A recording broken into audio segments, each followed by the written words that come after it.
ज्ञानतिमिरान्धस्य ज्ञानाञ्जनशलाकया चक्षुरुन्मिलितं येन तस्मै श्रीगुरवे नमः।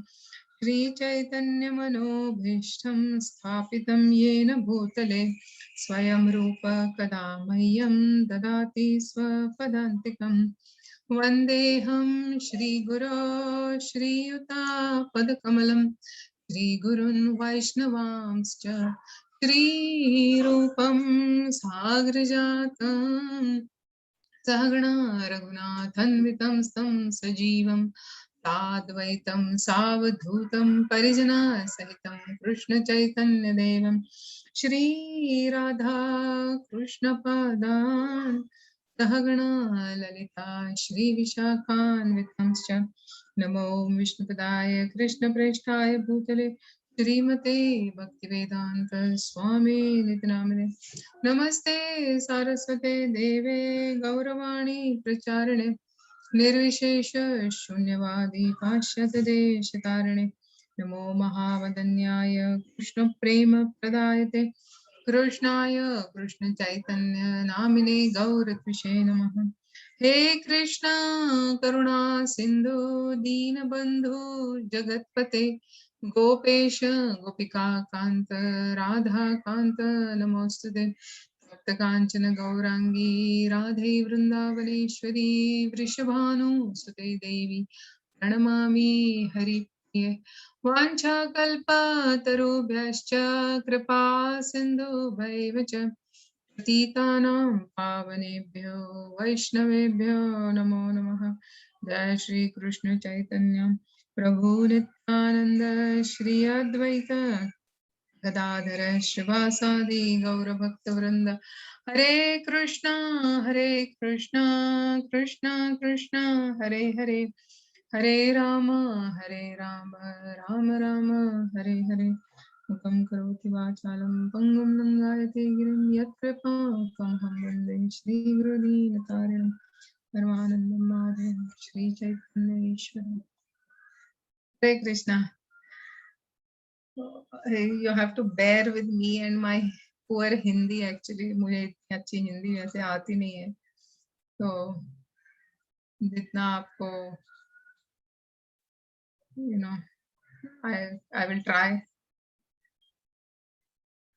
ओके एक्चुअली आज हम लोग सिर्फ मींस अगेन ये जनरल क्लास है, प्रभु जी का कंटिन्यूएशन नहीं है क्योंकि प्रभु जी को कुछ मीटिंग है, इसलिए we will just talk today about some striking characteristics of Lord Ram. हाँ, जैसे ये रामायण का पूरा उद्देश्य क्या है कि रामायण किस तरह से एक आदर्श मनुष्य को होना चाहिए, ये रामायण सिखाती है। इसीलिए भगवान राम को हम मर्यादा पुरुषोत्तम भी कहते हैं। हाँ, तो पूरे रामायण का जो भाव है, even the whole teaching is about किस तरह से मनुष्य को जीना चाहिए या किस तरह से एक आदर्श मनुष्य को होना चाहिए। ठीक है, बट इसमें क्या होता है कि जब आदर्श मनुष्य is being paid by God, यानी कि जब भगवान एक आदर्श मनुष्य का रूप लेते हैं, तो भगवान में एक भगवत्ता का भी एस्पेक्ट है, यानी कि भगवान के अपने भी गुण है। तो किस तरह से ये बैलेंस होते हैं, यानी कि किस तरह से भगवान अपनी भगवत्ता और अपनी जो मनुष्यता है, ह्यूमैनिटी और डिविनिटी, इसको किस तरह से बैलेंस करते हैं, हम इसमें भगवान के जो अलग अलग कैरेक्टरिस्टिक्स है उसमें हम ये थोड़ा देखेंगे। ठीक है, if I have to go to the next slide, what do I do? आप लोगों को दिख रहा है स्लाइड? यस माता जी। ओके, तो भगवान राम जो मर्यादा पुरुषोत्तम है, उनके कुछ स्ट्राइकिंग गुण है जो जिनके बारे में हम थोड़ा चर्चा करेंगे जितना वक्त मिले उतना। जैसे स्टिकिंग टू ड्यूटी, अपनी धर्म का पालन करना, अपने कर्तव्य को करना, ये भगवान राम बहुत अच्छी तरह से हमें सिखाते हैं। यानी कि ऑड सिचुएशन होते हुए भी किस तरह से धर्म को निभाना, ये भगवान राम सिखाते हैं। फिर दूसरों को हमेशा अपने से ऊपर, उनके बारे में ज्यादा सोचना, अपने से बारे में, अपने जो स्वजन है, अपने जो रिश्तेदार है, उनके बारे में सोचना, ये भगवान राम सिखाते हैं अपनी अलग अलग लीलाओं से। Putting others above one self, कि मुझे क्या हो रहा है ये ज्यादा नहीं सोच के उसको, मेरे जो प्रियजन है उनको किस तरह से मैं ज्यादा से ज्यादा कंफर्ट दे सकूं, ये राम देखते हैं। एंड इसमें कभी कभी वो अपनी भावनाएं प्रकट करते हैं, और कभी कभी वो अपनी भावनाएं रिस्ट्रेन करते हैं, या अपनी भावनाएं को नियंत्रित करके रखते हैं। वो हर जगह अपनी भावनाएं व्यक्त नहीं करते हैं। हाँ, तो ये जो इम्पोर्टेंट स्ट्राइकिंग कैरेक्टरिस्टिक्स है भगवान श्री राम के, वो हम थोड़ा अभी देखेंगे। अभी इसको समझने के पहले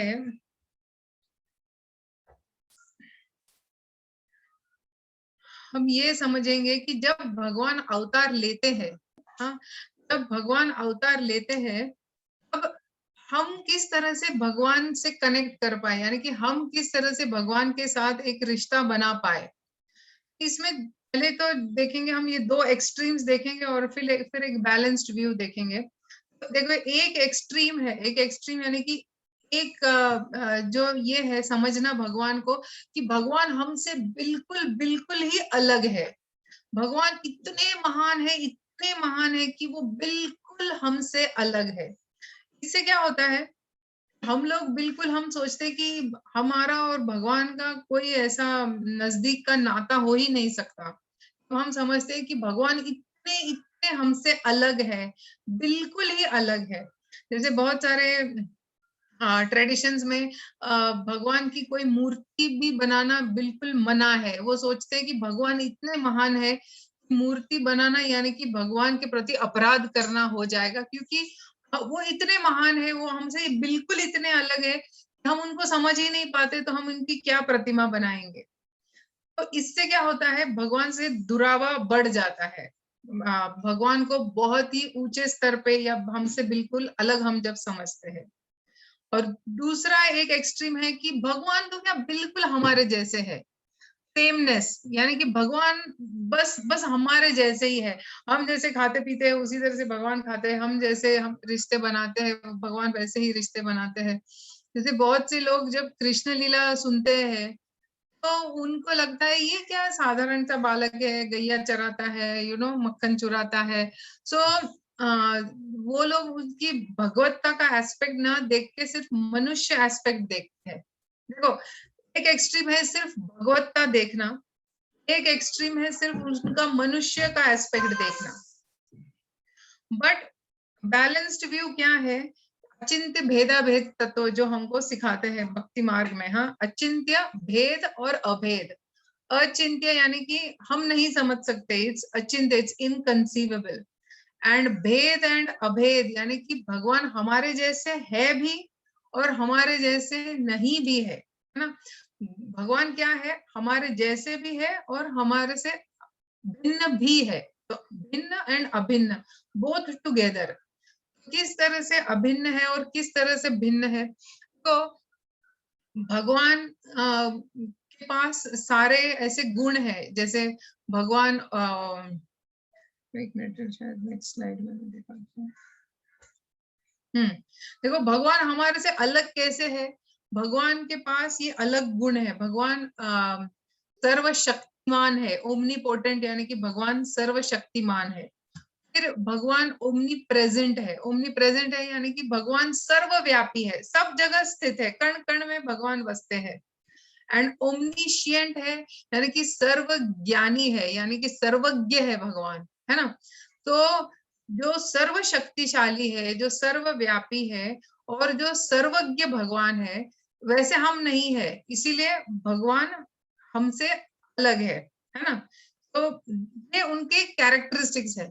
लेकिन जब भगवान के पास ये सारी चीजें हैं, जैसे सर्वशक्तिमान या सर्वव्यापी, ये क्वालिटीज भगवान के साथ इस तरह से नहीं है कि भगवान इससे लिमिटेड हो जाए, यानी कि जैसे अगर हमारे पास कोई गुण है तो हम उसके साथ अटक जाते हैं। यानी कि अगर किसी व्यक्ति की 7 फुट हाइट है सपोज, तो उसको जब चाहिए वो हाइट को 5 फुट नहीं कर सकता, उसको हमेशा 7 फुट का बना रहना पड़ता है। कभी कभी कहीं उसको कहीं जगह पे छुपना है तो भी वो छुप नहीं पाएगा, क्योंकि 7 फुट का है तो इजीली कोई भी क्राउड में वो पहचाना जाएगा, है ना। बट भगवान के पास जब ये अलग अलग क्वालिटीज होती है तो भगवान इनके साथ अटक के नहीं रह जाते। ओ क्या करूं, अभी मैं तो हूं ही सर्वशक्तिशाली, तो मुझे अपनी सर्वशक्ति का इस्तेमाल करना ही पड़ेगा, ऐसा नहीं होता है भगवान के साथ। भगवान जब चाहे इन एट्रीब्यूट्स या इन क्वालिटीज को इस्तेमाल कर सकते हैं, जब चाहिए इनको इस्तेमाल नहीं करेंगे। और ये किसके ऊपर डिपेंडेंट रहता है कि भगवान कब ये शक्तियां इस्तेमाल करेंगे, कब अपनी भगवत्ता दिखाएंगे, कब अपना मनुष्य रूप दिखाएंगे। तो सबसे इम्पोर्टेंट है कि भगवान ये सब करते हैं क्योंकि भगवान को अपने भक्तों के साथ प्रेम का आदान प्रदान चाहिए। यानी कि ये जो 3 गुण यहाँ पे लिखे हैं, ओमनी पोटेंट, ओमनी प्रेजेंट, ओमनीशिएंट, उससे सबसे बड़ा गुण भगवान का क्या है? भक्त वत्सलता, यानी कि ओमनी बेनेवलेंट गॉड। हाँ, भगवान भक्त वत्सल है। सबसे महान गुण भगवान का क्या है? कि वो भक्त वत्सल है। तो भक्तों के साथ प्रेम का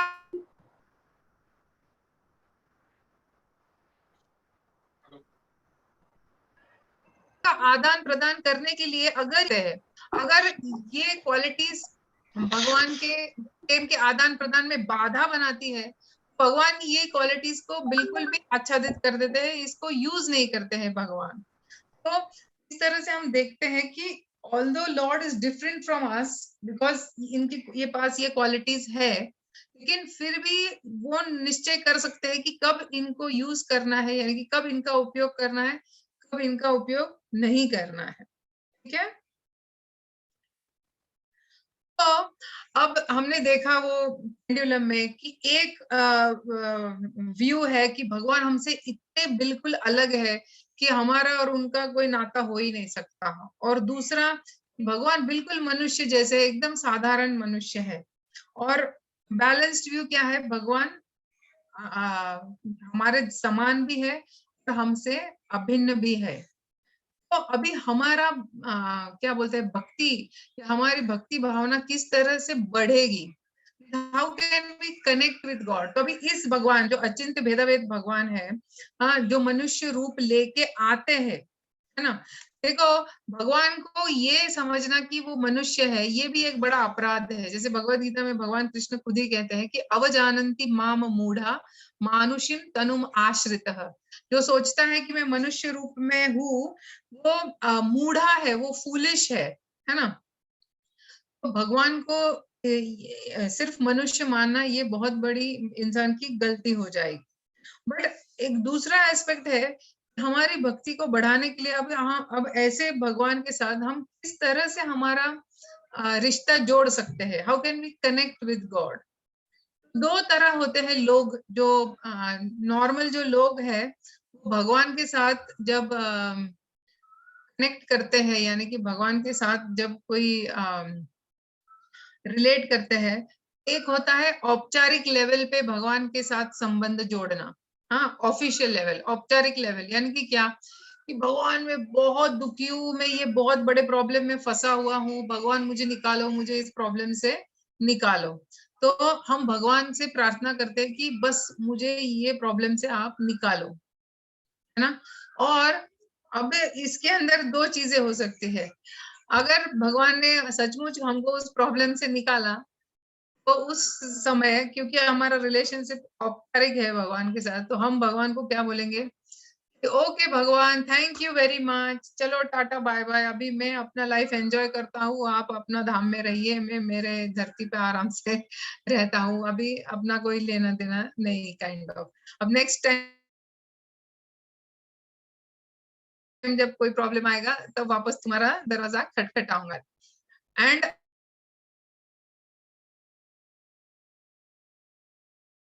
अगर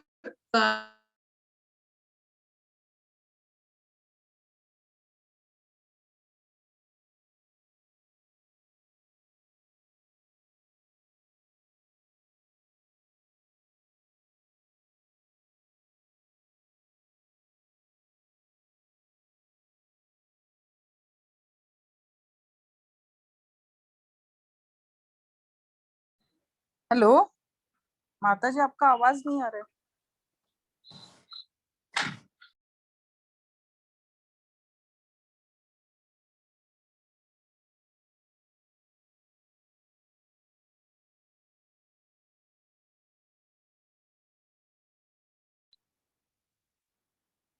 माता जी डिस्कनेक्ट हुए हैं, अभी रिज्वाइन या करेंगे। आवाज नहीं आ रहा है।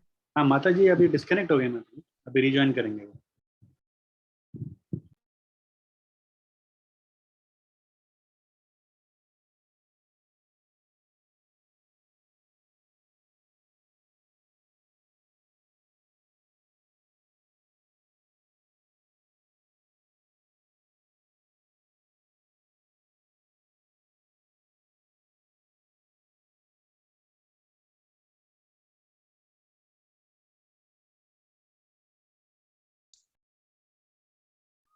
स्क्रीन शेयर है या स्क्रीन नहीं है शेयर? नहीं है नहीं शायद। अभी माता जी। अच्छा अच्छा, वापस करती हूँ। कहाँ तक सुना फिर आप लोगों ने?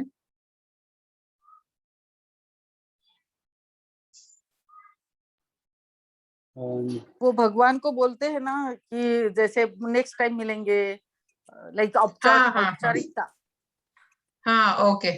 तो जब हम भगवान को औपचारिक लेवल पे प्रे करते हैं तो दो चीजें हो सकती है। अगर हमको सक्सेस मिलता है, यानी कि हमने जो मांगा वो मिलता है, तो हम भगवान को थैंक यू बोल के फिर टाटा बाय बाय करते हैं। जब नहीं मिलता है तो हम हमारा गुस्सा व्यक्त करते हैं और बोलते हैं कि मैं मानता ही नहीं कि तुम हो अभी, तुम्हारा मेरा कोई रिश्ता नहीं। एंड देन आइदर हम और भौतिकवादी बन जाते हैं या हम नास्तिकवादी भी बन सकते हैं। ठीक है। अब अगर भगवान को पर्सनल लेवल्स पे कनेक्ट जब हम करते हैं, जब हम समझते हैं कि अरे भगवान भिन्न भी है और अभिन्न भी है, भगवान इतने बड़े भगवान होने के बावजूद भक्तों से प्रेम का आदान प्रदान करने के लिए मनुष्य रूप लेके आते हैं, धराधाम पे आते हैं। तो जब हम उनको उस नजरिए से देखते हैं, यानी कि we see him as object of love and devotion. यानी कि क्या, एक सेकेंड ना, मैं इसका तुमको हिंदी बताती हूँ, होल्ड ऑन अ सेकेंड।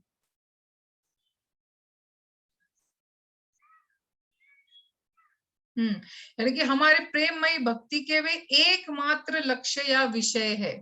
जब हम ये सोचते हैं कि भगवान हमारे प्रेम भक्ति के एकमात्र लक्ष्य या एकमात्र विषय है, तो क्या होता है, जब जब हम भगवान के साथ इंटरेक्ट करते हैं, यानी कि जब जब हम भगवान के साथ संपर्क में आते हैं, थ्रू चैंटिंग, थ्रू टेकिंग दर्शन, थ्रू कीर्तन, इन सब चीजों से क्या होता है, हम भगवान के संपर्क में आते हैं। तो हर एक संपर्क के साथ क्या होता है, हमारा भगवान के साथ संबंध और घनिष्ठ होता जाता है ना। तो we develop a transformational relationship and not a transactional relationship. Means क्या, ट्रांजैक्शनल रिलेशनशिप यानी क्या, कि मुझे जो चाहिए वो मुझे दो, फिर जैसे हम दुकान में जाते हैं या डॉक्टर के पास जाते हैं, लिया, उसके बाद हमारा कनेक्ट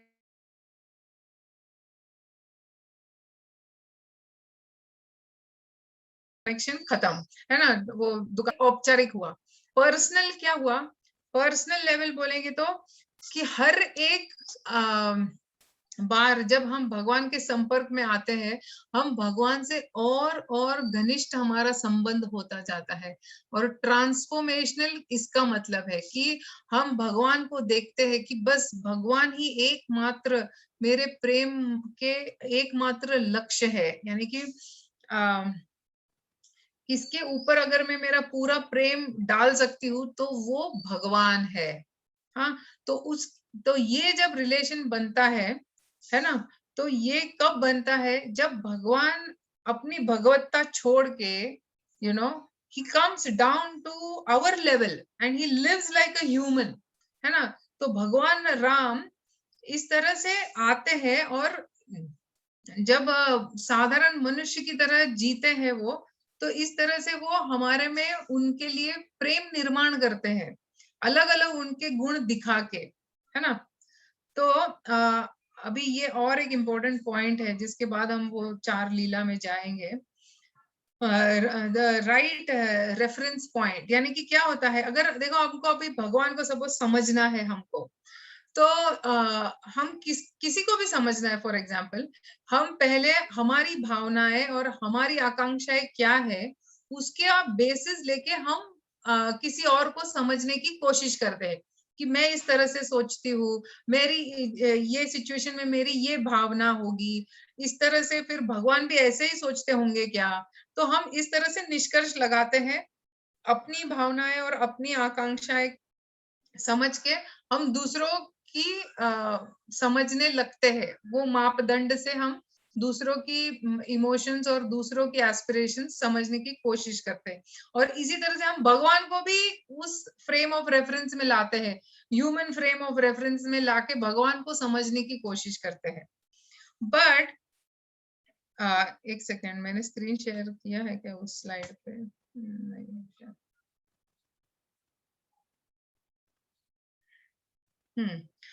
बट एक्चुअली सच्ची सच क्या है कि भगवान के जो इमोशंस है और भगवान की जो भावनाएं और भगवान की जो आकांक्षाएं है, वो एक्चुअली बेसिस होना चाहिए हमारी भावनाएं और हमारी आकांक्षाएं समझने के लिए, है ना। अभी ऐसा नहीं है कि सारी भगवान की जो भावना है और आकांक्षा है वो हमारे अंदर है, नहीं ना, क्योंकि तो हमारे अंदर कुछ हेल्दी भावनाएं हैं, कुछ अनहेल्दी है, हमारे अंदर कुछ हेल्दी डिजायर्स या इच्छाएं है या आकांक्षाएं है, और अनहेल्दी डिजायर्स भी है। बट जब हम भगवान के पॉइंट ऑफ व्यू से देखते हैं, फिर हम समझते हैं कि कौन सी अनहेल्दी है, कौन सी गिव अप करनी चाहिए, कौन सी हेल्दी इमोशंस है, और उस तरह से हम अपने लाइफ को फिर मोल्ड करते हैं, है ना। यानी कि क्या कि देखो भावनाएं और आकांक्षाओं में क्या रिलेशन है। कोई भी चीज जब हम देखते हैं, कोई भी इंसिडेंट, कोई भी कथा या कोई भी इंसिडेंट जब होता है, तो उसके बारे में हमारी कुछ भावना होती है, we have some emotions about it, and then based on that we want to do something about it. यानी कि हमारी कुछ भावनाएं होती है उस सिचुएशन की, और उस भावनाओं के बलबूते पे हम कुछ करना भी चाहते हैं, यानी कि हमारे कुछ आकांक्षा या इच्छाएं बनती है कि ऐसे सिचुएशन है तो मुझे ऐसे करने का मन कर रहा है। ओके, तो इसीलिए भावनाएं और इच्छाएं समझना बहुत जरूरी है, किसकी, भगवान की, ताकि हम समझे कि कौन सी हेल्दी है और कौन सी अनहेल्दी है। ठीक है, इसीलिए अपने भक्ति ट्रेडिशन में भगवान को हमारे साथ रिलेटेबल बनाने के लिए बहुत बार उनके इमोशंस हमारे इमोशंस के साथ कॉन्ट्रास्ट और कंपेयर किए जाते हैं। ठीक है ना, तो ये एक इम्पोर्टेंट पॉइंट था before we kind of go into. अभी ये जो हमने समझा कि भगवान की सेमनेस, भगवान की अदरनेस एंड अचिंत्य भेदा भेद, भगवान सेमनेस एंड भगवान अदरनेस, उसके बाद हमने समझा कि भगवान की हेल्दी अनहेल्दी इच्छाएं, है ना। अभी हम वो जो 4 पॉइंट स्टार्टिंग में हमने देखे थे कि भगवान की रिमार्केबल, लॉर्ड राम के रिमार्केबल कैरेक्टरिस्टिक्स, उसमें से पहला क्या था कि सेंस ऑफ ड्यूटी। हाँ, हिज सेंस ऑफ ड्यूटी, जैसे यहाँ पे स्टिकिंग टू ड्यूटी, हाँ, ये सबसे रिमार्केबल क्वालिटी है। One of the remarkable qualities of Lord Ram is sticking to duty. हाँ, सो हम देखते हैं, देखो जब राम भगवान को बुलाया जाता है उस चेम्बर में जहाँ पे दशरथ महाराज और कैकेयी है, तो जब राम भगवान को बुलाया जाता है तब उनके मन में एक अलग तरह का आनंद था। उन्होंने सोचा कि कोरोनेशन यानी कि राज्याभिषेक के पहले पिताजी बुला रहे हैं तो शायद कुछ इंपॉर्टेंट बता रहे होंगे या कुछ आशीर्वाद देने के लिए मुझे बुलाया गया होगा। तो इस व्यू पॉइंट से भगवान राम दशरथ महाराज के पास जाते हैं। अब अचानक जब वो उस पैलेस में जाते हैं, क्या बोलते हैं, महल में जाते हैं, और वो देखते हैं कि दशरथ की अवस्था पूरी like you know he completely बिखर चुके हैं Dasharath Maharaj, he is totally shattered. And यहाँ पे हम देखते हैं कई कई कंप्लीटली कोल्ड है, यानी कि एकदम असंवेदनशील उसका व्यवहार है, यानी कि उसको कुछ लगता नहीं है जो दशरथ महाराज के फीलिंग्स के प्रति वो बिल्कुल संवेदना नहीं प्रकट कर रही है। तो इमीडिएटली राम भगवान समझ जाते हैं कि इन दोनों के बीच में अभी कुछ तनाव है ना। तो फिर दशरथ महाराज तो इतने टूट चुके हैं, इतने बिखर चुके हैं कि वो बता भी नहीं पाते राम को कि क्यों उनको बुलाया गया है यहाँ पे। तो फिर कैकेयी ही बताती है, देखो राम, तुम्हारे पिताजी ने मुझे 2 वचन दिए थे, वो उन वचनों के हिसाब से भरत का राज्याभिषेक होगा और तुमको इमीडिएटली 14 साल के लिए वन जाना है। अब देखो यू आर लुकिंग फॉरवर्ड, देखो आप अगर यू नो सबको पता है कि राम सबसे ज्येष्ठ पुत्र है और उसी का राज्याभिषेक होगा, and Ram was also thinking like that. And अचानक there is a turn of events, है ना। अचानक क्या हो जाता है कि पूरा गेम उल्टा हो जाता है। अब नॉर्मली जब हमारे लाइफ में हमारे बहुत सारी एक्सपेक्टेशंस होती है, हमारे बहुत सारे इच्छाएं होती है, तो जब वो टूट जाती है, हमारे ड्रीम्स टूट जाते हैं, तो हमारा जो इमोशनल आउटबर्स्ट होता है वो बहुत ही अलग होता है ना। अभी राम एकदम से चिल्ला सकते थे कि मैंने क्या गुनाह किया है, हाँ, कि मुझे वन में जाना पड़ रहा है, मेरा गुनाह तो बताओ, है ना। लेकिन राम बिल्कुल ऐसा कुछ भी नहीं करते जिससे तनाव या उस रूम में और तनाव बढ़ जाए। लेकिन राम भगवान बिल्कुल अपने इमोशंस को नियंत्रित करते हुए कैकेयी माता से कहते हैं कि हे माता, मुझे हमेशा लगा कि तुम मुझे माता जैसे प्यार करती हो और मैंने भी हमेशा तुम्हें माँ जैसा प्रेम किया, और तुमने, मुझे हमेशा लगा कि तुम मुझे अपना पुत्र मानती हो। लेकिन आज मुझे ऐसे लगा और आज मुझे ऐसे समझा कि तुम मुझे अपना पुत्र नहीं मानती। अगर सच में तुम मुझे अपना पुत्र मानती ना, तो तुम सिर्फ एक राज्य के लिए तुम मेरे पिताजी के पास नहीं जाती, तुम सीधा सीधा मुझे कहती, तो मैं खुशी खुशी वन चला जाता, मुझे राज्य की कोई कामना नहीं है। लेकिन आज मुझे बड़ा दुख हो रहा है कि तुमने मुझे अपना बेटा नहीं माना। तो अभी क्या हो गया, Kaikeyi is totally taken aback, यानी कि कैकेयी को पूरा एक झटका लग जाता है, क्योंकि कैकेयी भी एक्सपेक्ट कर रही है कि राम कुछ तो गुस्सा व्यक्त करेंगे, कुछ नाराजगी व्यक्त करेंगे। लेकिन राम क्या कर रहे हैं कि although Ram is suddenly exiled, यानी कि सडनली उनको बोला जा रहा है कि जाओ अभी 14 साल के लिए वन में जाओ, और फॉर नो फॉल्ट हिज, उनका कोई गुनाह है? कोई गुनाह नहीं है राम भगवान का। लेकिन भगवान किसके ऊपर फोकस कर रहे हैं? भगवान देख रहे हैं कि किस तरह से मैं दूसरों को कंसोल करूं। कंसोल करूं का क्या मतलब है कि मैं किस तरह से दूसरों को मैं सांत्वना दूं और किस तरह से मैं दूसरों को शांत करूं, है ना, सांत्वना दूं और शांत करूं। तो वो फिर कैकेयी माता को बोलते हैं कि आप निश्चिंत रहना माता, मैं तुरंत ही वन जाने की तैयारी करता हूँ। और इस तरह से वो उस रूम से निकलते हैं। तो हम देखते हैं कि इस रूम में इतना तनाव है तो वो और उसको बढ़ाते नहीं है। मीन्स जब सिचुएशन का टेम्परेचर बहुत हाई है, भगवान और उसमें आग डाल के उसको और बढ़ाते नहीं है। He is seeing how to lower the temperature, he is seeing कि दूसरों को अपने से ऊपर किस तरह से हम देखें, putting others above one self. क्योंकि वो देख रहे हैं कि दशरथ महाराज इज टोटली शैटर्ड, बिखर चुके हैं, यानी कि उनकी मर्जी के खिलाफ उनको वो क्योंकि उन्होंने वचन दिया है, इसीलिए वो बिल्कुल, दशरथ महाराज भी बिल्कुल नहीं चाहते कि राम वन जाए। सो राम हैज सेंस्ड दिस, तो इसीलिए राम और दुखी नहीं करना चाहते अपने पिताजी को, और वो कहते हैं कि मैं आपके वचन का मान रखते हुए मैं जाऊंगा वन।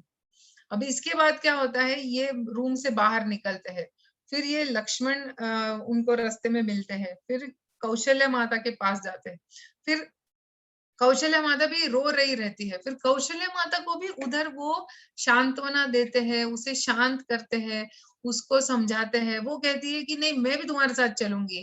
तो राम भगवान उसको समझाते हैं, देखो इस समय दशरथ महाराज को तुम्हारी सबसे ज्यादा जरूरत है। देखो again he is putting others above one self, है ना।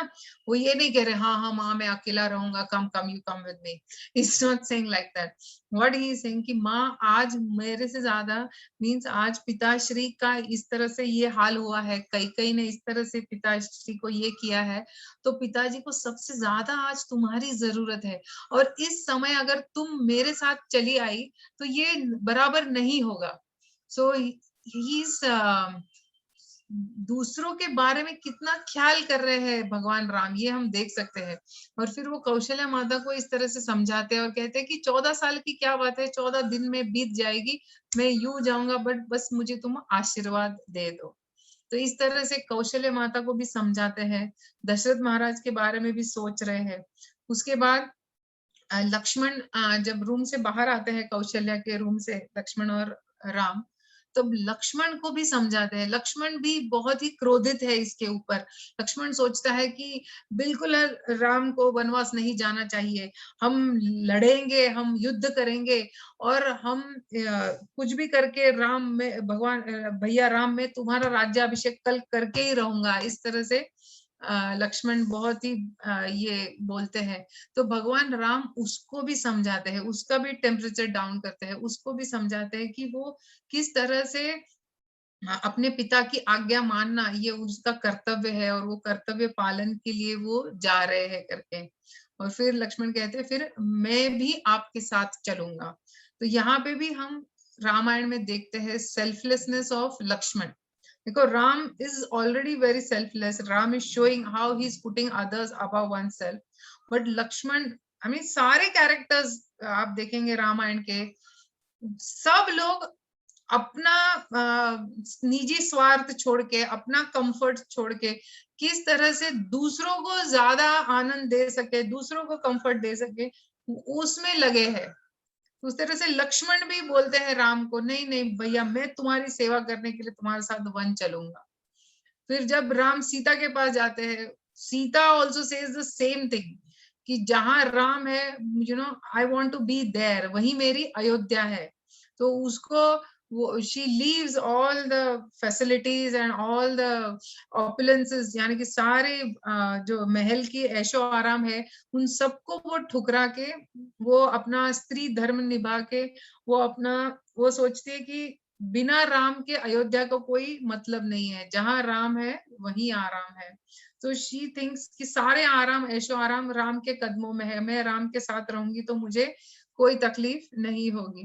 तो she also shows such selfless behaviour.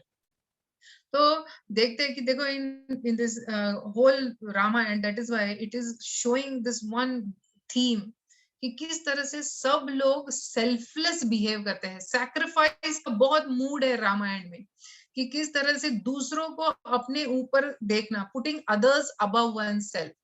तो इस तरह से जब राम अभी Sita, Lakshman and Ram they are about to leave, तो अब क्या है देखो, अगर कभी तुमको लगता है कि तुमको कहीं जैसे अभी कभी ऑफिस में ऐसे कुछ अपने साथ पॉलिटिक्स होता है और हमको वहां से निकाल दिया जाता है, हमारे को हमारी कोई प्रमोशन की पोजीशन छीन ली जाती है, या हमको कोई दूसरे इसमें डाल दिया जाता है, तो नॉर्मल ह्यूमन टेंडेंसी क्या होती है कि हम 10 जगह कंप्लेन करते हैं, 10 लोगों को बताते हैं, हम जिन्होंने हमारे साथ ये पॉलिटिक्स खेला है उनका नाम बहुत बदनाम कर देते हैं दूसरों के बीच में, करेक्ट।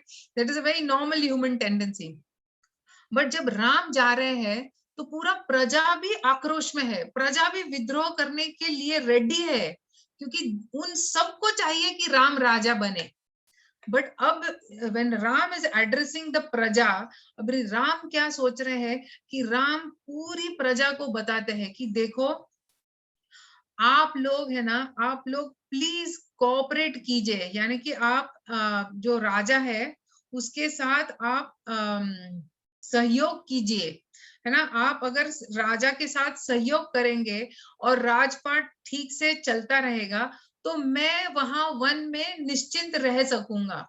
लेकिन अगर प्रजा के अंदर ये आक्रोश है, विद्रोह है, आप राजा के साथ सहयोग नहीं करेंगे तो मैं वन में बिल्कुल निश्चिंत नहीं रह पाऊंगा। तो राम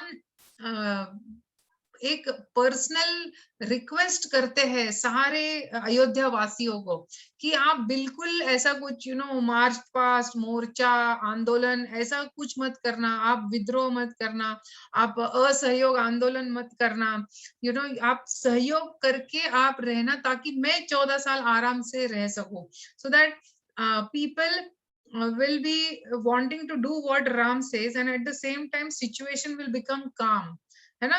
क्योंकि सब लोग चाहते थे कि राम राजा बने, तो Ram could have used it to his advantage, है ना।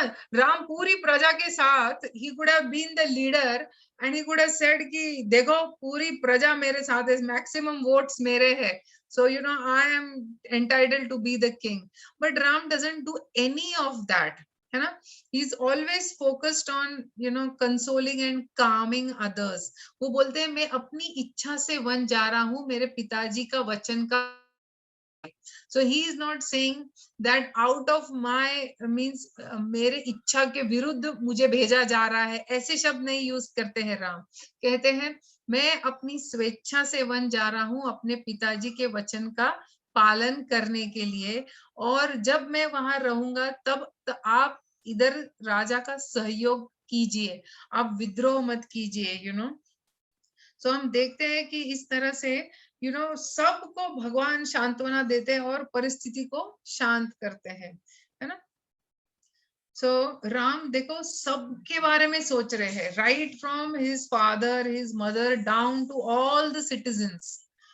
इसमें क्या हुआ है, Ram has not thinking about himself, मेरा क्या, मुझे तो राजपाट मिला नहीं, मेरा राजपाट छीना गया, this thought is not even coming in his mind. तो ये इंसिडेंट से भगवान हमको क्या सिखाते हैं, जस्ट चेंज द स्लाइड। देखो बहुत इंपॉर्टेंट पॉइंट है, फेसिंग प्रॉब्लम्स विद कंपोजर। हाँ देखो यहाँ पे इंग्लिश में लिखा है, the more we think about a problem the bigger it becomes and the more miserable we become. यानी कि क्या, जब हमारे लाइफ में कोई प्रॉब्लम आता है, अगर जितना हम उसके ऊपर चिंतन करते हैं तो वो माइंड में ज्यादा जगह बना लेता है और वो माइंड में और बड़ा बन जाता है वो प्रॉब्लम, और उतना ही हमें वेदना देता है, उतना ही हमको वो मिजरेबल बना देता है, यानी कि हमारा सुख चैन वो प्रॉब्लम छीन लेता है ना। लेकिन अगर सेकेंड लाइन में कहते हैं, देखो the more we think about some worthy cause bigger than the problem, smaller the problem becomes. यानी कि क्या, कि प्रॉब्लम लाइफ में भी अगर हम जी रहे हैं कोई पर्पस के लिए, है ना, जो हमारे प्रॉब्लम से भी बहुत बड़ा पर्पस है ना। सो राम इज सीइंग, राम क्या दिखा रहे हैं कि मेरा पर्सनल राजा बनने से ज्यादा महत्वपूर्ण है मेरे रिश्तेदार, कि ये लोग अगर ठीक से रहेंगे तो putting others above one self, he is thinking from their standpoint, okay, how to cool down Dashrath, how to cool down Kaushalya, how to manage the citizens. इस तरह से while he is thinking about all others, his problem has become almost zero, है ना। but if throughout अगर राम अपने बारे में ही सोचते, the scene would have been far more different. इसीलिए हम क्या सीख सकते हैं कि seek a purposeful life, not a problem free life. देखो ऐसा कोई भी व्यक्ति नहीं है जिसकी लाइफ में प्रॉब्लम्स नहीं है ना, सबकी लाइफ में प्रॉब्लम्स है ही है, बट उसकी मात्रा बड़ी या छोटी करना ये हमारे हाथ में है। हाँ मीन्स सबकी लाइफ में प्रॉब्लम्स है, बट सिर्फ हम प्रॉब्लम कॉन्शियस बने रहेंगे तो प्रॉब्लम वो जगह बहुत ज्यादा हमारे माइंड में वो बड़ा प्रॉब्लम होता जाएगा। बट अगर हमारी लाइफ का एक बड़ा उद्देश्य है कि हम क्यों जी रहे हैं, when we have a purpose, एक हमारा लाइफ का एक उद्देश्य है कि हम क्यों जी रहे हैं, है ना। तो फिर क्या होता है, हमारा जीवन समस्या रहित नहीं बन जाता है ना, लेकिन उद्देश्य पूर्ण जीवन बनता है हमारा। तो see, when we are problem focused, what happens, we are not in control, but when we are purpose focused, then we are in control. That means जब मेरा कोई उद्देश्य है, मुझे ये करना है, तो फिर मैं ये कर सकती हूँ। लेकिन मेरे साथ जो हुआ, इसने मुझे ऐसा क्यों बोला, ये मेरे साथ ऐसे कैसे कर सकता है, ये सब जब हम सोचते हैं, ये हमारे हाथ में नहीं है। How others deal with me, ये मेरे हाथ में नहीं है। लेकिन इस सिचुएशन में मैं क्या कर सकती हूँ, ये मेरे हाथ में है ना। सो इसीलिए पर्पसफुल लाइफ जीना बहुत ज्यादा जरूरी है। और ये जो पर्पस है, you no, that what it does is, ये क्या करता है, ये प्रॉब्लम को बहुत छोटा बना देता है ना। सो उद्देश्य पूर्ण जीवन जीने के लिए हमें देखना चाहिए, प्रॉब्लम रहित जीवन या समस्या रहित जीवन नहीं मांगना चाहिए, उद्देश्य पूर्ण जीवन हमें मांगना चाहिए, है ना। भगवान राम यही तो हमें सिखा रहे हैं कि दूसरों को खुद से पहले यानी कि हम रखते हैं, यू नो, कि दूसरों को संभालते वक्त, and that is another important point, कि सिर्फ हम उनको ही नहीं संभालते हैं, तो लेकिन हम अपनी आप की देखभाल ज्यादा अच्छी कर सकते हैं। जब हम दूसरों को संभालते हैं, when we try to help others, we better help ourselves, है ना। सो और एक ऐसा सेइंग है कि one of the easiest way to stop feeling sorry for ourselves is to start doing something good for someone else. यानी कि ये भी बहुत एक अच्छा सूत्र है डिप्रेशन से बाहर आने के लिए। जब कोई लोग डिप्रेस्ड होते हैं, तो उनको ये भी बोला जाता है कि किसी के चेहरे पे मुस्कान लाओ, कुछ करो किसी के लिए। तो when you are so much self obsessed कि हम इतना खुद के अंदर ही यू नो पड़े रहते हैं, तो हमको दूसरों के बारे में सोचने का बिल्कुल ये नहीं मिलता। लेकिन the moment we get out of our selves by thinking about others, then हमारे प्रॉब्लम्स रहते ही नहीं है, या अगर है तो उसका जो क्वांटिटी है वो बहुत कम हो जाता है। लेकिन सिर्फ हम अपने शेल में रहते हैं, अपने बारे में ही सोचते हैं, तो वो प्रॉब्लम बड़ा बड़ा बड़ा बड़ा हो जाता है लाइफ में, है ना। इसीलिए हमको उद्देश्य पूर्ण जीवन जीना चाहिए। हमको देखना चाहिए कि दूसरों की लाइफ में जब हम दूसरों को मदद करने जाते हैं, ऑटोमेटिकली हमारे लाइफ के प्रॉब्लम्स बहुत ही छोटे छोटे छोटे हो जाते हैं। तो Ram is seeing showing this की अमेजिंग कंपोजर दिखाते हैं। बिल्कुल कहीं पे भी वो अपने जो इमोशंस है वो नियंत्रित करके रखे हैं। कहीं पे भी वो अपनी नाराजगी, अपना गुस्सा कहीं व्यक्त नहीं किया है। देखो आपने, है ना, कि throughout, right from coming out from Dasharath and Kaikeyi's room, कभी कभी क्या होता है हमारा ऑफिस में, क्या होता है कि ऑफिस में यू नो बॉस कुछ बोल देता है, तो उसके सामने हम कुछ नहीं बोलते, बाहर आते ही चार लोगों को ये वो हम बोलते हैं। But you will see Ram is totally composed through out. Ram is only thinking of the welfare of his own loved ones, है ना। So this is more applicable to loved ones, not more on the like office side, but the point is the same कि जब हम हमारे प्रियजनों को हमारे से ऊपर रखते हैं, उनके बारे में ज्यादा सोचते हैं, तो the relationship also becomes very very strong. And this is the selflessness and the sacrifice nature जो राम सिखा रहे हैं मनुष्य को, कि जितना हम सेल्फिश बनेंगे, उतना ही हम प्रॉब्लम वाला लाइफ जिएंगे, उतना ही हम कम खुश रहेंगे। बट जितना हम दूसरों के बारे में सोचेंगे, दूसरों की खुशियों के बारे में सोचेंगे, उतना ही हमारा लाइफ बहुत ही फुलफिलिंग और पर्पस वाला लाइफ बनेगा। ठीक है ना। So that was the first point, first 2 points kind of we discussed, sticking to duty, and second one was putting others above oneself, है ना। अब हम देखेंगे ओके, राम्स ब्रेकडाउन वाला स्लाइड दिख रहा है आपको? यस माता जी। हाँ, थैंक यू। सो अभी तो हमने लास्ट 3 और 4 पॉइंट किया था कि भगवान किस तरह से अपने इमोशंस को जब चाहिए तब नियंत्रित भी करते, और बहुत बार भगवान का इमोशनल आउटबर्स्ट भी होता है। तो यहाँ पे हमेशा ऐसा नहीं है कि Ram is always a composed person, है ना। वहां पे जब उनको वन जाना था उस समय, in general Ram is very composed personality, बहुत ही अपने इमोशंस को नियंत्रित लेके वो चलते हैं। But there are times in his life also जब वो उनका इमोशनल ब्रेकडाउन होता है ना। और ये एग्जाम्पल है जब सीता मैया कहीं भी नहीं मिल रही है ना, जब रावण उसको उठा के ले जाता है और वो मारीच के पीछे भाग के फिर जब वापस आते हैं राम और लक्ष्मण, और कहीं पे भी नहीं मिल रही है सीता मैया राम जी को, तो वो झाड़ों को पेड़ों को पूछ रहे हैं, वो पक्षियों को पूछ रहे हैं, जानवरों को पूछ रहे हैं, वो ऊपर जो देवी देवता है उनको बुला रहे हैं, उनको पूछ रहे हैं, लेकिन कोई भी नहीं जवाब दे रहा है।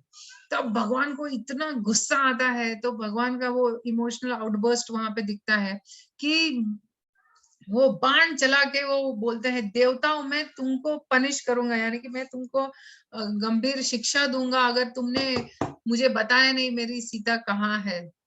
तब क्या होता है, जब राम इस तरह से टोटली इमोशनली ब्रेकडाउन होते हैं, तब उनको कौन सहायता करता है या उनका नजदीक कौन रहता है, तो लक्ष्मण रहते हैं। तो लक्ष्मण उनको बहुत प्यार से समझाते हैं कि इस तरह से भगवान आपने अगर पावर का अब्यूज किया, यानी कि पावर का गलत इस्तेमाल किया, तो ये सोसाइटी के लिए गलत एग्जाम्पल सेट करेगा। तो आप थोड़ा ठंडे दिमाग से सोचिए, हमें जरूर, हम ढूंढेंगे मैया सीता को, हमें मिलेगी। तो उस समय पे क्या होता है, फिर राम एकदम कूल डाउन हो जाते हैं, he controls his emotions, and then वो लक्ष्मण को बोलते हैं कि शुक्रिया लक्ष्मण, तुमने मुझे बहुत अच्छे सलाह दी है। तो लक्ष्मण है ना, वो कभी अपनी पोजीशन नहीं भूलता। देखो, अभी राम जी का ब्रेक डाउन हुआ है, राम जी एकदम सीता के विरह में इस तरह से उन्होंने ये बाण चलाने की बात की है, तो इसका मतलब ये नहीं कि अभी लक्ष्मण कंपोज है तो लक्ष्मण राम से महान हो गए। लक्ष्मण इमीडिएटली राम जी को बोलते हैं कि नहीं नहीं भैया, तुमने मुझे जो सिखाया है वही मैं आपको दोहरा रहा हूँ, मैं कोई महान नहीं हूँ। तो लक्ष्मण का बिहेवियर भी बहुत ही प्रशंसनीय है। तो इस तरह से हम देखते हैं कि राम किस तरह से अपने भावनाओं को कभी नियंत्रित करते हैं, कभी अपनी भावनाएं व्यक्त भी करते हैं, और जब भावनाएं इस तरह से जब वो व्यक्त करते हैं, तो राम और लक्ष्मण के बीच का जो संबंध है वो बहुत घनिष्ठ हो जाता है ना। मीन्स है ही घनिष्ठ दोनों भाइयों के बीच का रिलेशन, बट और वो नजदीक आते हैं, है ना। तो इससे हमको क्या सीखने को मिलता है कि देखो, नॉर्मली हम लोग है ना दुनिया में जब घूमते हैं तो हम ऐसा एक चेहरा बनाते हैं लोगों के लिए, जो कभी कभी जरूरी भी है कि हम बहुत स्ट्रांग व्यक्ति है ना, हम बहुत स्ट्रांग व्यक्ति है। बट कितना भी कोई व्यक्ति स्ट्रांग क्यों ना हो, ऐसे लाइफ में इंसिडेंट्स होते हैं जहां पे उसे दूसरों की जरूरत पड़ती है ना, दूसरों की जरूरत पड़ती है। तो जब उस समय हमारे ऐसे घनिष्ठ संबंध होते हैं जो हमें उस मुसीबत से बाहर निकालते हैं, है ना, जिनके सामने हम हमारी सच्ची भावनाएं व्यक्त कर सकते हैं, है ना।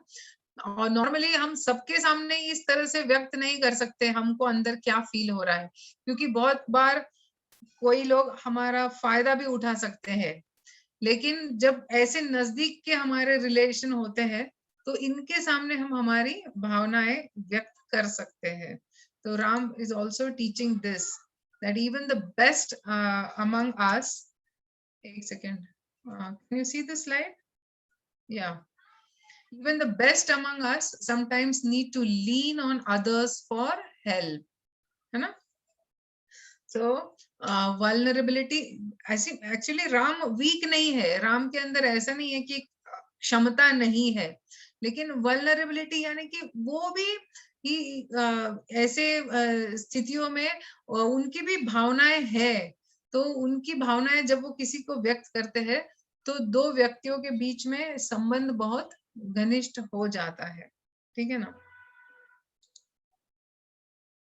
फिर यहाँ पे भी हम देखते हैं राम्स एगनी, जब मैया सीता कहीं मिल नहीं रही है तो राम इतना पागल की तरह सीता मैया को ढूंढ रहे रहते हैं कि वो लिटरली जमीन पे लोट पोट हो रहे होते हैं, है ना।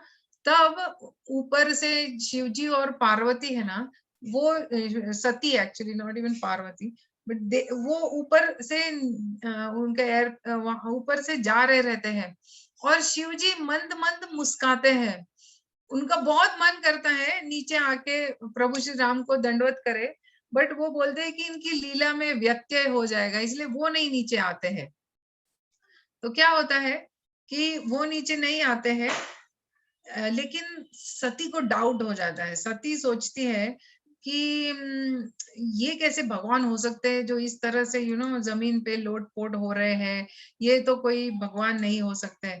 तो शिवजी उनको बोलते भी है कि देखो तुम डाउट मत करो, ये भगवान की लीला है, इसका सिर्फ आस्वादन लो। अभी तो हम वो ऋषि से पूरी कथा सुन के आए हैं कि राम परम पुरुषोत्तम भगवान है, तो उसको डाउट रहता है। तो वो बोलती है कि मैं जरा जांच करके आती हूँ, मैं टेस्ट करती हूँ। तो वो क्या करती है, वो सीता मैया का रूप लेती है, वो सीता मैया का रूप लेके आती है नीचे। एंड भगवान राम जहाँ पे ऐसे जमीन पे रोल हो रहे हैं, लोटपोट हो रहे हैं और आंसू से भरे हुए हैं, और ये सती सीता मैया का फॉर्म लेती है। अब अगर हम किसी को ढूंढ रहे होते हैं ना, जैसे कोई भीड़ में अगर हमारा बच्चा खो गया है या हमारा कोई रिश्तेदार खो गया है, तो उसके जैसा थोड़ा भी दिखने वाला व्यक्ति हम उसको बोलते हैं कि तुम वही हो, है ना। एक शर्ट भी वैसा दिख गया या हेयर कट भी ऐसा दिख गया। अब सती ने तो पूरा का पूरा सीता का फॉर्म लिया है। तो it's if Ram was just a human, अगर राम सिर्फ एक साधारण मनुष्य होते तो वो इमीडिएटली खुश हो जाते कि सीता मिल गई, सीता मिल गई। लेकिन उस रोती हुई अवस्था में भी इमीडिएटली राम भगवान बोलते हैं कि हे मैया, तुम अकेली इस वन में कहाँ घूम रही हो, शिव जी कहाँ है, तुमने शिव जी को कहाँ छोड़ आई हो, इस वन में अकेली क्यों घूम रही हो, और क्या तुमने मेरी सीता को देखा है। इस तरह से भगवान बोलते हैं। तो राम क्या सिखाते हैं कि even when he is overwhelmed by emotion, he remains the master of cognition। यानी कि भले ही भगवान पूरे भावनाओं में एकदम ये हो गए हैं, लेकिन कभी भी उनका जो नॉलेज है वो आच्छादित नहीं होता। जब चाहिए वो अपना नॉलेज दिखा सकते हैं कि मैं भगवान हूँ, तो वो बिल्कुल उस लीला में अल्लूर नहीं होते हैं। यानी कि वो टेस्ट में सती ही फेल हो जाती। सती जो टेस्ट लेने आई होती है वो ही फेल हो जाती, वो ही पूरा अचंभा पा जाती है कि मैंने तो पूरा सीता का रूप लिया है, लेकिन फिर भी राम ने मुझे पहचान लिया है कि मैं सती हूँ, मैं सीता नहीं हूँ, है ना। So beautiful pastimes of Ram. तो सबसे महत्वपूर्ण यही है, मैं कहूंगी कि we will not go ahead, we will stop here, where Ram is showing such amazing qualities of selflessness, putting others above oneself, of sacrifice, knowing when to control emotions, when to manifest emotions. तो बहुत means बहुत सारे qualities है भगवान राम के, but अभी हम लोग इतना ही लाइक जितना मुझे समझता है मैंने इतना like I have just put it. कुछ क्वेश्चंस है तो हम ले सकते हैं।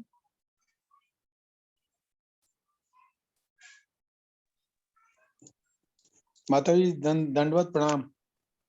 हाँ, दंडवत प्रणाम आशुतोष जी, हरे कृष्णा। हरे कृष्णा। माता जी बहुत बढ़िया क्लास थी आज की, wonderful class. Thank you Prabhu ji, thank you. और एक चीज और बोलनी थी, आप बहुत अच्छा हिंदी बोल रही थी, मैंने कभी इतनी अच्छी हिंदी सुनी नहीं आपसे। आप बहुत अच्छा हिंदी बोल रही थी, you are not struggling with word. हर एक वर्ड का मीनिंग निकाल निकाल के रखा प्रभु जी, क्या करूं। बहुत मतलब आप you are not struggling with the language. मैंने लगा आप शायद मराठी और गुजराती इंग्लिश अच्छा बोलती हो, आज मैंने देखा अरे वाह हिंदी भी आप उतना ही अच्छा बोल लेती हो। बहुत अच्छा लगा, बहुत बढ़िया क्लास। थैंक यू रोजी। हरे कृष्णा। हरे कृष्णा, हरे कृष्णा। हरे कृष्ण, प्रणाम, दंडवत माता जी। हाँ, हरे कृष्णा माता जी, Thank बोलिए। you very much. Thank you for the lovely, very different aspect of the Ram Katha. Means, Ramayan. we don't realize these all, Maryada Purushottam. We all keep on telling like why he's been done to Sita like this, or why he has to do that, why he has to do that. But we come to know these characteristics of him. वो दूसरों को अपने से above देखने का, और ये composure. And very importantly, you said unless you have a composure, things will not work. That was very, very good. And stick to the purposeful life than the problem free life. वो तो हम सब यही पूछते रहते हैं कि problem नहीं चाहिए, प्रॉब्लम ऐसे थोड़ी हो. So thank you very much. In a short time you Thank you so prepared much. this. I know it was a you could Thank you. you could give us the respect to our feelings. मैंने बोला कि ये बंद नहीं होना चाहिए. Thank you very much. Thanks. Thank you, thank you. माता जी एक छोटा सा सवाल ये था कि जो आपने जो पर्पसफुल लाइफ, अगर मेरे पर्पस को फुलफिल करने में जो प्रॉब्लम्स आती हैं, if the mind is occupied with those problems, then what? Actually, if we have a bigger purpose and we have some problems, यानी कि जब वो पर्पस के बीच में प्रॉब्लम्स आते हैं, तो जैसे अभी श्रील प्रभुपाद के केस में हम देखते हैं कि जब प्रभुपाद जी ने दीक्षा लिया या फर्स्ट टाइम हमने गुरु से मिले, उनको लगा कि मुझे अपना पूरा जीवन समर्पित करना है हमारे गुरु की सेवा में। बट उस समय वो जस्ट शादी हुई थी, एक बच्चा भी था प्रभुपाद जी को तब।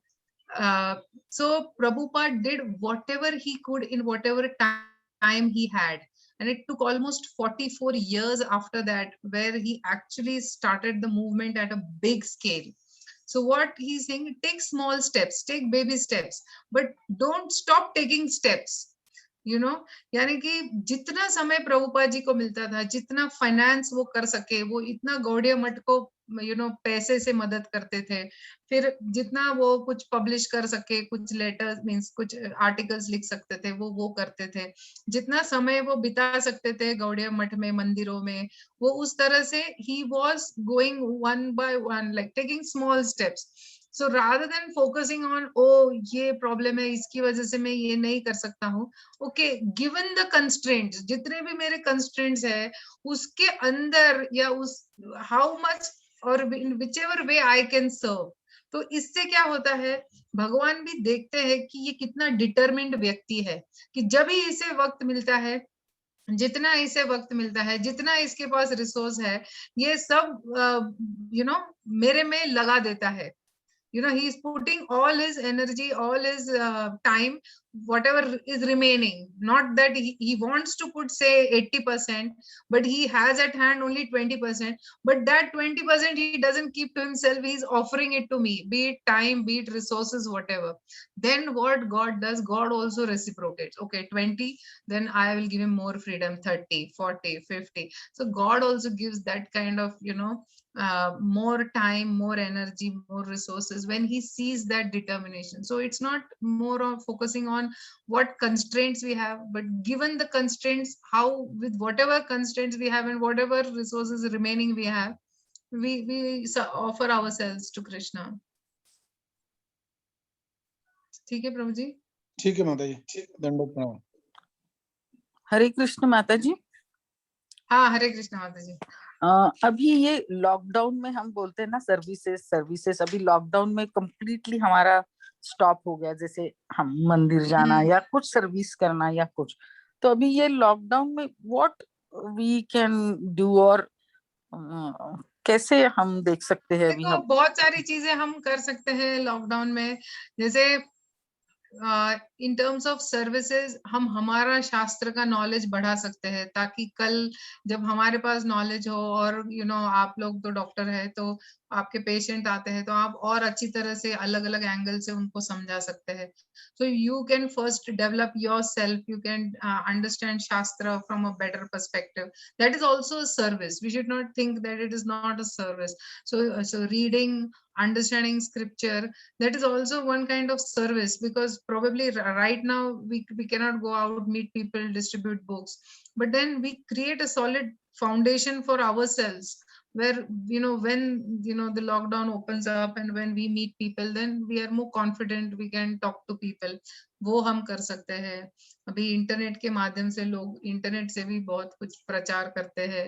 So many things we can think and we can do in terms of services. Hare So, Krishna. Hare So Krishna. we didn't know, like, हम reading और अपना खुद का भी knowledge is again a service only.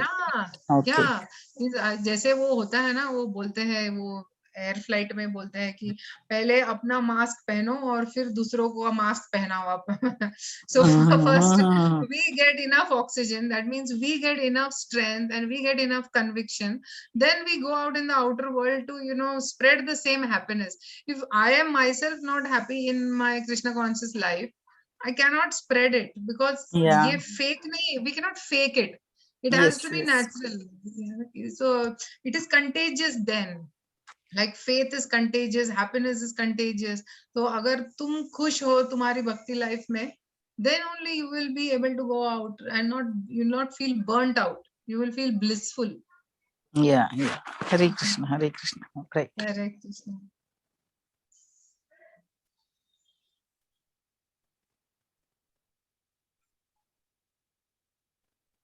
Okay. तो और कोई प्रश्न नहीं तो हम फिर इधर ही विराम देंगे. माताजी, Thank you very much. कथा हम लोग, कथा जैसे हम आपसे प्रभु जी से जो सुनते हैं, तो ये भी तो एक तरह से अपने एक सेवा है, जो हम अपने कानों के द्वारा भगवान की कथा को सुन रहे हैं, या हम चैंटिंग करते हैं तो हम अपनी जबान को यूज कर रहे हैं. एक सेवा है. प्रसाद प्रभु, खा रहे हैं, 100%. भगवान का भोग लगा के हम प्रसाद लेते हैं, तो वो भी एक सेवा है. तो ये एक भावना उस तरह से रख के, माता जी के जो वो क्वेश्चन था, वो उसको मैं कहना चाहूँ, घर पे भी बैठ के ये सब करके अपनी भक्ति को बढ़ा के भी हम एक तरह से सेवा कर सकते हैं भगवान की. करेक्ट. कि जितना हम नजदीक जा रहे हैं भगवान के साथ, जितना हम जितना हम राम के बारे में सुनते हैं, फिर क्या होता है, वो कॉन्टेम्पलेशन होता है. Means that much time you are with Ram actually, है ना. हम सोचते oh my God, this was the way Ram reacted.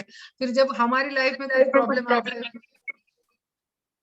तो हम सोचते हैं कि अच्छा, how would have Ram behaved in this situation, और how did Ram behave in this situation, can I at least go 50% to what he is. So इस तरह से what is happening is that now your mind is, Ram is taking up some part of your mind. So absorption in Krishna consciousness is the most important thing that we want. We just don't want कि okay chanting खत्म किया, चलो बाजू में माला रख दिया, अभी अब भगवान आप 20 घंटा 22 घंटा मुझे छोड़ दो और मैं आपको छोड़ देती हूँ. मीन्स मैं आपके बारे में सोचूंगी नहीं, आपका आराम से रहो, मैं मेरा आराम से अपना इंद्र तृप्ति का प्रोग्राम करती हूँ. So it is not like that. So as you chant, then you think, okay, okay, भगवान की सेवा में और क्या कर सकते हैं. फिर हम शास्त्र पढ़ते हैं, या even if we have to maintain our family, हम जॉब पे जाते हैं तो भी. So basically our whole life in one sense is a sacrifice, is executed in the mood of sacrifice. And then जो भी कुछ results भी मिलता है, that is also offered to Krishna in sacrifice. So physical also there is a sacrifice in terms of tangible things, and the whole life is also executed in a mood of sacrifice, यानी कि भगवान की प्रसन्नता के लिए. That, and it happens gradually. We start slowly. जैसे हम लोग पहले एक माला करते थे, हमको एक माला भी बोझ लगता था, डिफिकल्ट होता था. फिर भक्तों के संग में 4 माला पे आते हैं, फिर 16 माला बहुत साल करते हैं तो 16 माला भी आसान हो जाता है. फिर फेस्टिवल के दिन 25 क्या 64 माला भी कर लेते हैं. तो इस तरह से धीरे धीरे हमारे मन भगवान और ले लेता है, you know, he captures the place in your mind and in your heart to bigger and bigger degrees, है ना? So but we have to start with all these small steps, यानी कि जो हम ये हरे कृष्ण मंत्र उच्चारण करते हैं, हर एक मंत्र के साथ क्या हो रहा है, हम भगवान के और निकट जा रहे हैं, है ना? Just like transactional versus transformational हम बोल रहे थे कि हर एक इंटरैक्शन जो भगवान के साथ हो रहा है, यानी कि हर एक हरे कृष्ण मंत्र जब हम बोल रहे हैं या हर एक कथा जब हम सुन रहे हैं, व्हाट इज हैपनिंग, हम भगवान से के और निकट जा रहे हैं, है ना? This is also all in the mood off service, but at the same time we are also getting transformed, we are also getting more and more closer to Lord, and then फिर हम सोचते हैं अच्छा भगवान कैसे खुश रहेंगे, भगवान को मैं किस तरह से खुश कर सकती हूँ, मेरे कैसे गुण होने चाहिए, तो इस तरह से। ठीक है, माताजी, हाँ माई माता जी बोला। भगवान पार्वती माताला ओळखलं त्यांनी हो, त्यांच्या त्या लीलामध्ये असताना पण मनुष्य ओळखू शकत नाही ना, पुढचा मनुष्य कुठल्या उद्देशाने आपल्याशी बोलतो, कसा बोलतो किंवा त्याचा काय उद्देश आहे हो, करेक्ट, आपल्याला कळत नाही ते. Not always. कसं वागायचं, मग कसं वागायचं, सी वो एग्जाम्पल वही बताता है कि देखो हमारे जैसा कोई साधारण व्यक्ति होता है, जैसे मैंने वही एग्जाम्पल दिया कि अगर हम किसी को ढूंढ रहे होते हैं और हमारे बच्चे जैसा थोड़ा भी वो बच्चा दिख जाता, तो हम तुरंत उसको गोद में उठा लेते कि you know my lost child. So ये हमारे और भगवान के बीच का ये बहुत बड़ा डिफरेंस है कि भगवान सर्वव्यापी है, सर्वशक्तिमान है, हम नहीं है। तो जितना बुद्धि हम भगवान हमको देते हैं, उससे हम थोड़ा बहुत लोगों को समझने की, लोगों को ये करने की, you know, we try to make our decision based on जितना हम किसी को समझ सकते हैं, है कि नहीं? या beyond that we are not like God, so fully हम किसी को नहीं समझ सकते उसके माइंड में क्या चल रहा है, यू नो। उस टाइम हमको कैसा बिहेव करना चाहिए? See, उस समय पे you will behave with whatever limited knowledge you have, है ना? You will behave with whatever limited knowledge you have. Other thing what you can do is if you sense that this person is malicious or he is having some malicious intent, you know, like अगर हम कभी किसी व्यक्ति से बात कर रहे हैं और हमको सिर्फ एक गंध आता है, हमें पता नहीं है, लेकिन हमें एक गंध आती है कि शायद ये व्यक्ति मुझे हार्म क्रिएट कर सकता है, so we can just pray to the Lord in the heart that please Lord, you know, give me the intelligence so that I can interact with this person in such a way that my overall spiritual life is not disturbed. हाँ, ऐसा हम भगवान को pray कर सकते हैं कि okay now मैं सिचुएशन में हूँ, ये व्यक्ति है और अभी मुझे पता नहीं इसका क्या इंटेंट है, बट भगवान आप मुझे बुद्धि दीजिए कि किस तरह से मैं इनके साथ यू नो इंटरेक्ट करूं ताकि मेरा भक्ति लाइफ डिस्टर्ब ना हो। वो हमारा मेन पर्पस वो है ना। थैंक यू माता जी, धन्यवाद। हरे कृष्ण हरे कृष्ण। और कोई प्रश्न है? हाँ, हरे कृष्ण माता जी। हाँ, हरे कृष्णा प्रभु जी, धर्मराज प्रभु जी। हाँ, धन्यवाद माता जी। एक प्रश्न ये था कि अभी आपने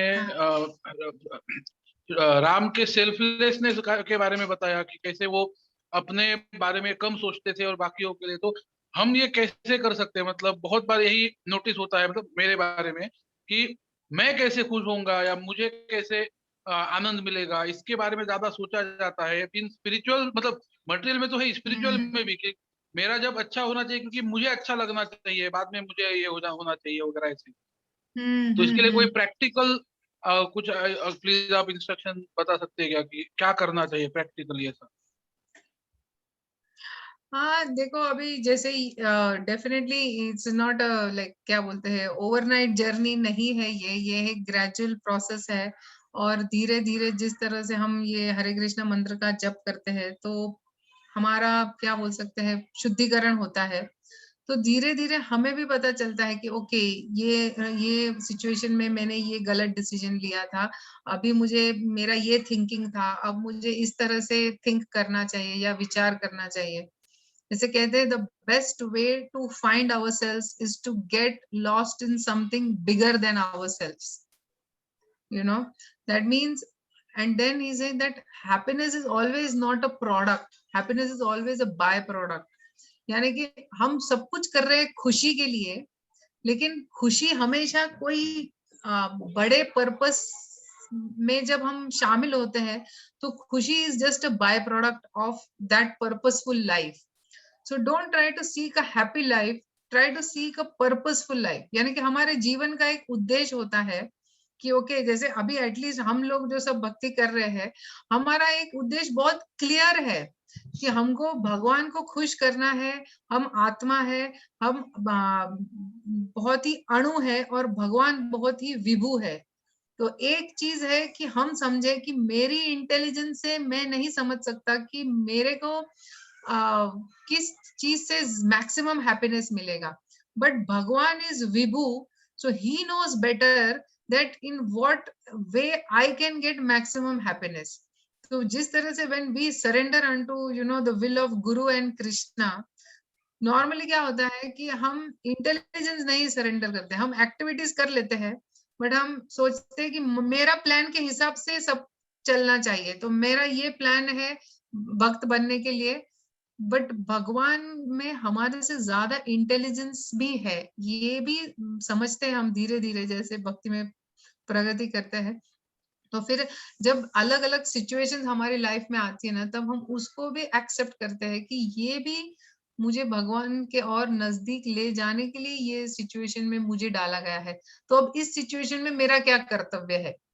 देखो नॉर्मली हम क्या सोचते हैं, अभी if you just take this same example of Ram, now if we were in Ram's case, what would be our thinking? We would be only thinking that how dare my kingdom got away from me, that was my only source of happiness, if that was it। यानी कि अगर हमने सोच लिया होता कि राज्याभिषेक होना यानी कि ये पर्टिकुलर चीज मिलना और इसी तरह से मिलना यही मेरे जीवन में खुशी ला सकता है, तो फिर जब वो छीन जाती है तो फिर हमारा पूरा नाराजगी गुस्सा सब निकलता है ना।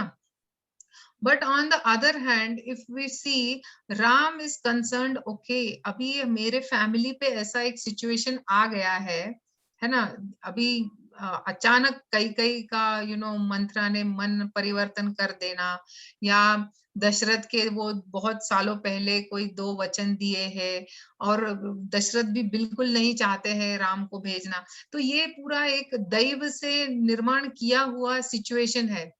तो अब इसके अंदर rather than me focusing on myself, I have to focus on कि मेरी पूरी फैमिली को मैं इससे कैसे बाहर लाऊं।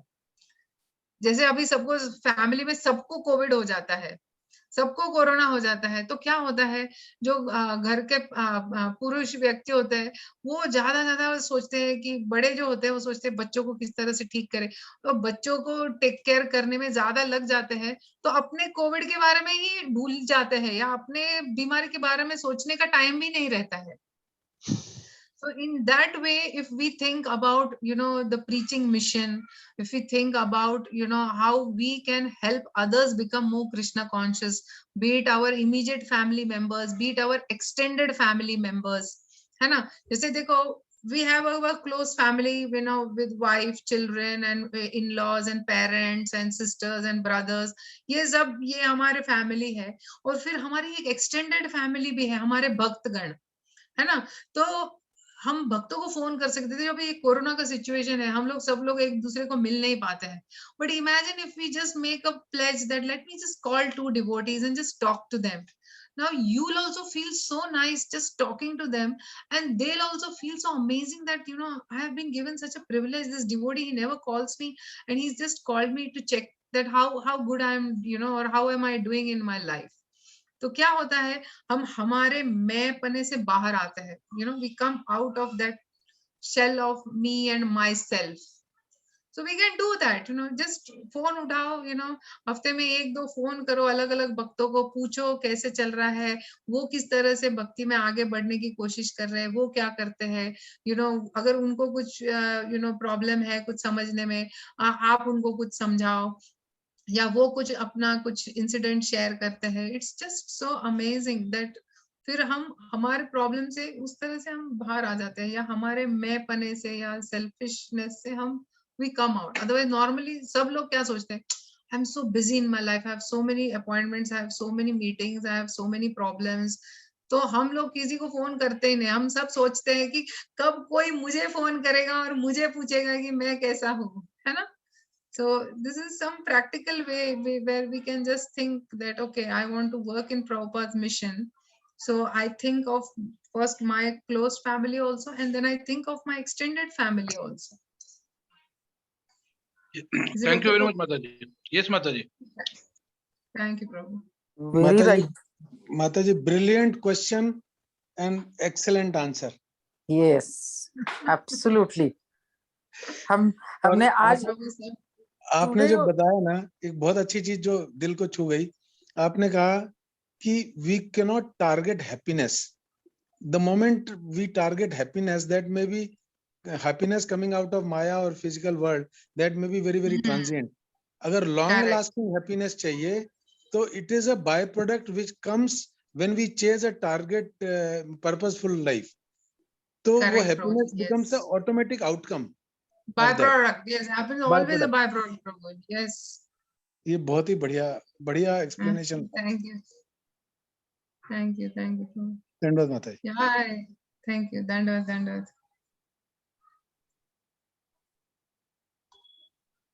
ठीक है, so we will end here then. Thank you very much to all Pranam, devotees. Dandavad. Hare Thank you. Krishna. प्रणाम Hare दंडवत Krishna. माताजी. Dandavad, Hare Hare Krishna. Krishna. Thank you, Mataji. Hare Krishna.